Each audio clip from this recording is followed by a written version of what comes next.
Hello friends, आज मैं आप लोगों को एक बहुत शानदार फ्रॉक की डिजाइन बनाकर दिखाऊंगा जो कि बहुत सिंपल और आसान तरीके से।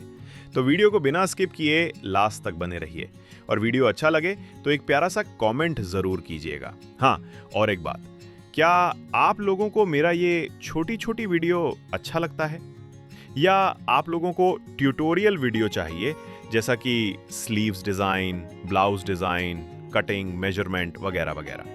अपना राय जरूर दीजिएगा। तो चलिए शुरू करते हैं।